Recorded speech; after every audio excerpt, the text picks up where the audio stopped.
Hey everyone, just got wrapped up doing the install of some Doug Thorley headers on my 2009 GX470. Now that everything's together, just wanted to put together a short video just kind of describing the different combination of different wrenches and whatnot that I had to use.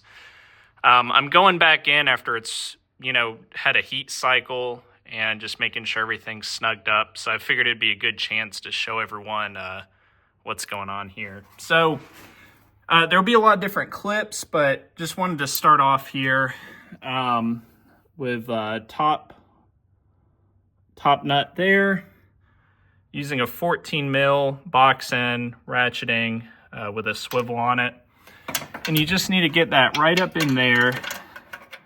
Now, obviously, kind of hard to do with just the one hand, but you just got to snake that in there. And when you're tightening it down, just go a little at a time. You have to get it between kind of the runner here and the secondary air injection. But just use this. You'll get that bolt number 1, no problem. Moving on to bolt number 2. Let's see if I can get a good, yep. You can see that right up in there. Maybe, hopefully. Well, hopefully you can. It is right, sorry guys, it's right there. So once again, taking the 14, just get up in there, and I won't be able to get on it with the one hand, but just get up on it with the box end. Just little at a time. It'll be just like this, but you'll get it. All right, so moving on to number 3. Let's see, what's a good way to see this? Number 3, you can see the head of it there. And all you need to do, a little short 14. I wish this was a 6-point, but we got a 12-point short 16 with an icon swivel. You can see here you get maybe 30 to 45 degrees out of that. About a foot-long extension and just the 3/8. Now, if you're building out your tool collection or just looking for something to buy, these swivel head 3/8 and whatnot are really good.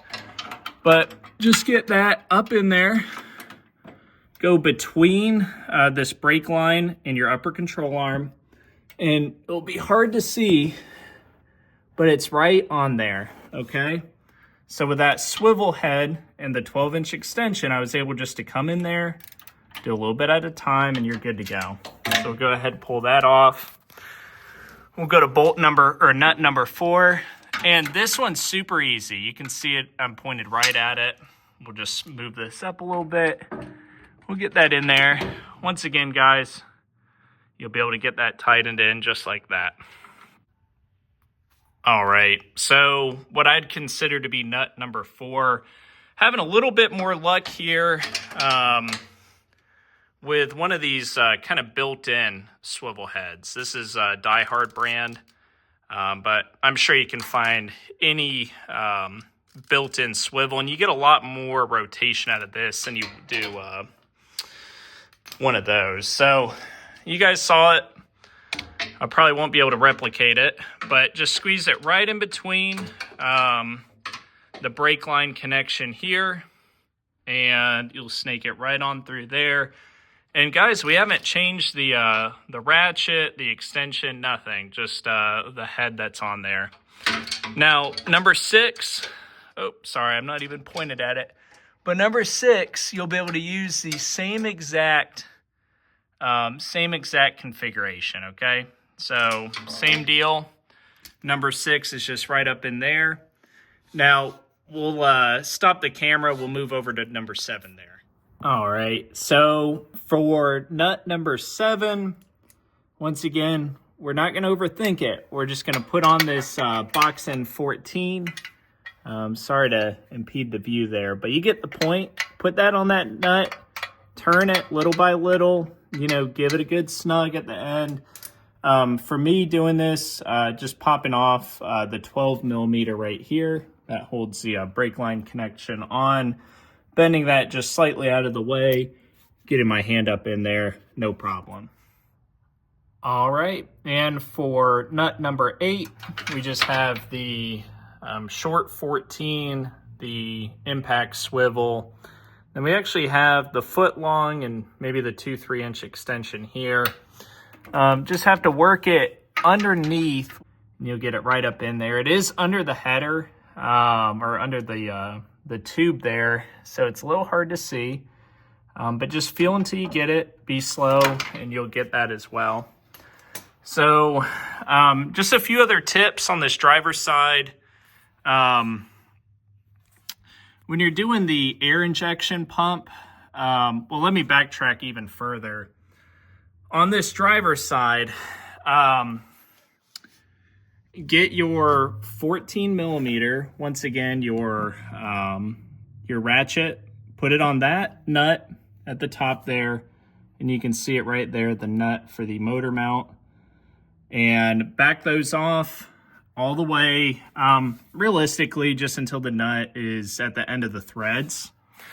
Get under the motor however you want to and jack up on the motor, and that will give you about an inch, inch and a half of engine raise, which will give you the space to put this manifold through past the steering.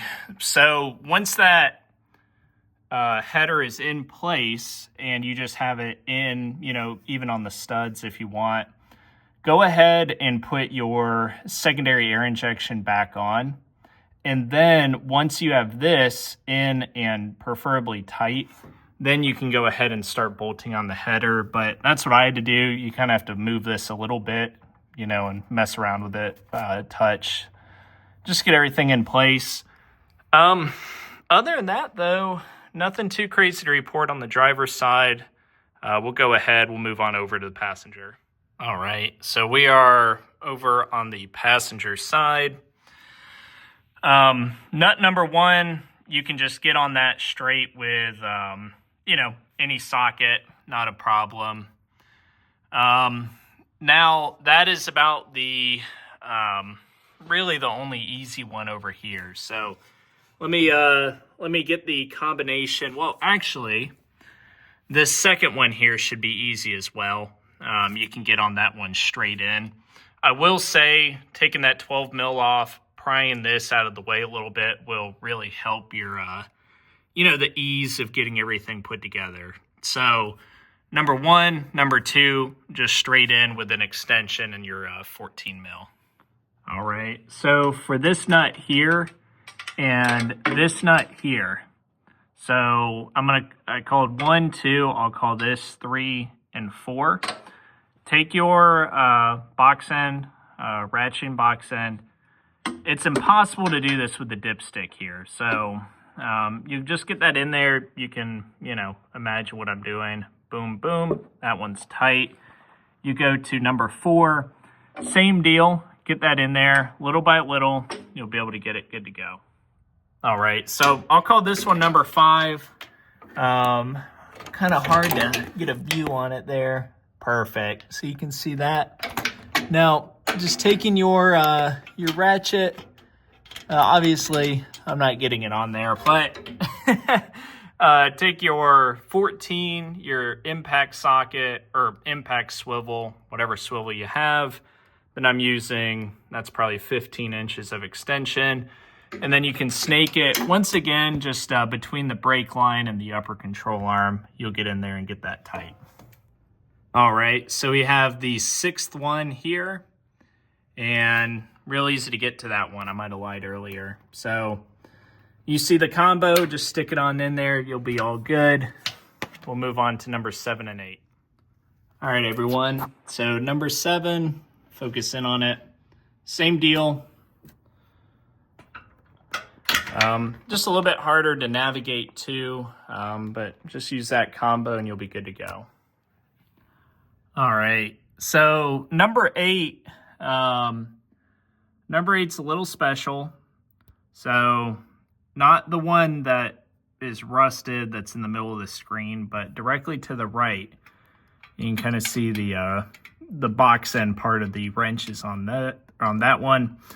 So when I did this originally, I got in there and snugged it as hard as I could down with hand, and I got the box on it, and I just tightened little by little as much as I could. I do believe also you can get the box end part on it, or the ratcheting part on it as well. But you just got to get your hand up behind the runners and just locate that nut and just be patient, and then just go ahead, turn it little by little, either with your ratchet or the box end part. So that is all 8 of the nuts. Guys, especially if you have the secondary air injection, sorry to keep saying that, but it is a pain. You kind of have to really use 2 hands, you know, get the nut on one finger, kind of do this motion, or you just got to be patient with it, getting those nuts threaded in there. But you will do it. Just taking a look here, same thing. We have the secondary air injection there. On this driver's side, I had to use the box end, so just making sure those are snug. And let's see, if that one you might not be able to get on. There you go. So you kind of just have to find what tools work best for you. So we have those 2 in, we have all 8 of the nuts on, and the last part was the dipstick. Now, this kind of took a good amount of time, believe it or not, but I have no clue what the stock dipstick looks like at this point. So maybe if you have your dipstick out of your truck, we kind of have a little bend here right above the plate, and then you can see it bends, comes down. I'll just use this extension for reference, and let's see, I was seeing if it showed how long it was, but we have, I would say that's a 3-inch extension, but after 3 inches after the bracket, I bent it, and it goes straight in between the 2, and I could probably clearance that just a little bit, just to get it away from the header. And then, so we come down, we have a bend, it goes through runner number 1, so coming from the first port, and runner number 2, which is coming from the second port. I watched another guy's video on it, and it was kind of confusing. I'm not sure if it was my fault or his fault, but I didn't quite understand which runners he was dropping that through. But just make sure you have it between runner 1 and runner 2. Just one more view of that. And then getting on underneath the truck here. Sorry about the video quality, everyone. This is hopefully more informational than it is amusing. But we have, let me locate it here. All right. So then you can see the dipstick running down and into, let's see if we can get a light on this here.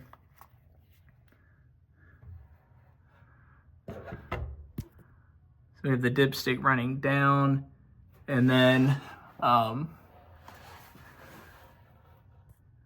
just a slight bend right there at the very end, right where it goes into the oil pan. Go up about 2 inches, put a maybe 30-degree bend in so it can run all the way out of the header. Put another bend once it comes out of the header about 3 inches down from the bracket, and then just straight up into the engine bay, and then it'll just bolt straight into that. So maybe some of you guys can figure that out. It took me a little bit to get it all worked out and everything, but that's what I came up with. Outside of that, you have the O2 extensions. Just have it hooked up to the the stock hook there running down. And yeah, that's pretty much it. Just going to just check for leaks. But yeah, everything came together well. I will say, this is a 09, so it's the VVT. It has the air injection with the headers and the Y pipe with stock muffler and the stock resonator coming out the back. It's actually very quiet. It's not loud at all. So, you know, if you're looking to get rid of your exhaust tick and you're not really looking for an aggressive sound, I would say this is perfect. Just do it once, forget about it. And then, especially since my muffler's been beat up a little bit, I'll probably do a muffler delete at some point. So if I do that, I'll post a video. But anyways, if you guys have any questions, just let me know. Hopefully this was informative, and hopefully you found a good video on how to take the stock headers off. But enjoy wrenching, everyone, and look forward to maybe making some videos soon.